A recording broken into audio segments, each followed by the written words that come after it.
جانتے ہو یقین کیا ہے؟ جب تمہیں صاف نظر آئے کہ سب کچھ ختم ہو چکا ہے، اب کوئی راستہ باقی نہیں، دنیا تمہیں کہے کہ امید چھوڑ دو، لیکن تم پھر بھی پوری یقین کے ساتھ دعا کرتے رہو، کیونکہ تمہیں پتا ہے کہ تم جس سے مانگ رہے ہو اس کے لیے کچھ بھی ناممکن نہیں۔ جب انتظار کرنا مشکل ہو جائے تو صبر سے اس کے معجزے کا انتظار کرنا۔ بے شک وہ ہمارے دلوں کا حال جاننے والا ہے۔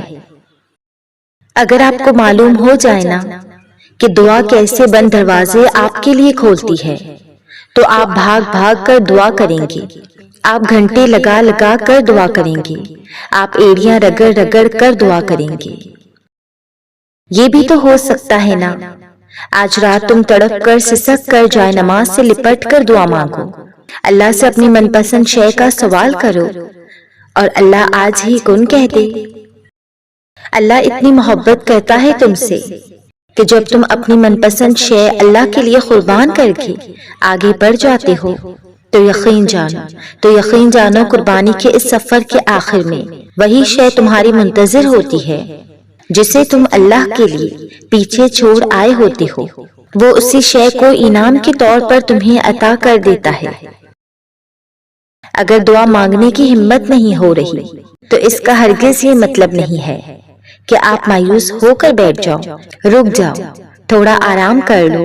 جب مایوسی کے بادل دل سے چھٹ جائیں تو دوبارہ ہمت کر کے اٹھ جاؤ اور وہیں سے دوبارہ مانگنا شروع کر دو جہاں سے تم ہمت ہار کر پلٹ آئے تھے۔ ان قریب جب اللہ تمہاری من پسند شے پہ راضی ہو کہ کن کہے گا تو تمہیں ایسا لگے گا جیسے تمہارے جسم میں ایک نئی روح پھونک دی گئی ہے، تم کو جینے کی ایک نئی وجہ دے دی گئی ہے۔ پھر تم حیرت کے عالم میں ڈوب کے آسمان سے نظریں نہیں ہٹا پاؤ گے انشاءاللہ۔ اپنی دعاؤں میں اتنی شدت اور یقین لے آؤ کہ تمہاری دعائیں اللہ تعالیٰ سے کن فیکن کی مہر لگوائے بنا عرش سے واپس نہ آئیں۔ دعا اللہ تعالیٰ سے یقین کی اس کیفیت کے ساتھ مانگو کہ دعا تو پہاڑوں کو بھی ریزہ ریزہ کر دیتی ہے، پھر خاک سے بنے انسان کا دل کیوں نہیں آپ کے لیے بدل سکتی؟ ساری کائنات کے دل اللہ کی مٹھی میں ہیں، وہ جب چاہے جہاں چاہے جس کا دل جس کی طرف مرضی پھیر دے۔ اللہ حالات کا محتاج نہیں ہے کہ اب سب ہاتھ سے نکل گیا ہے، کسی کا دل بدل گیا ہے، کوئی کسی اور کے ساتھ چلا گیا ہے، سارے دروازے بند ہو گئے ہیں، اسباب نہیں ہے، بلکہ یاد رہے کہ حالات اللہ کے محتاج ہیں۔ بھولنا مت کہ اگر اسباب ختم ہو گئے ہیں تو اللہ تو خود مسبب الاسباب ہے، اللہ کسی کا پابند نہیں ہے۔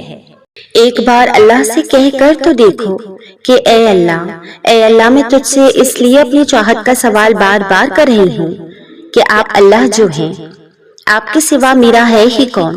آپ کے سوا میں مانگوں تو مانگوں کس سے؟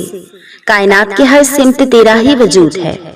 اس یقین اور محبت سے دعا مانگ کر تو دیکھو، پھر دیکھنا اگر ساری مخلوق کو اس نے تمہارا وسیلہ نہ بنا دیا تو پھر کہنا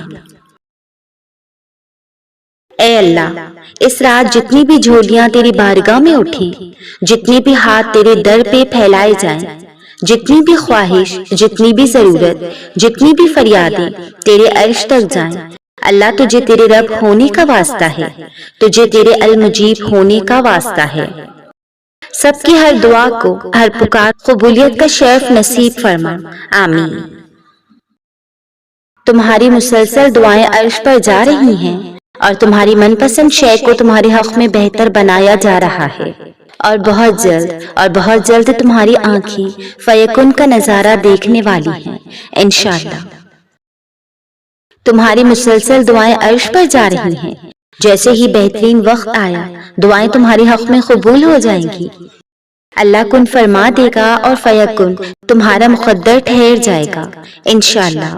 اپنی مانگی ہوئی دعاؤں پر یقین رکھو، کن سے خالی نہیں رہیں گی انشاءاللہ۔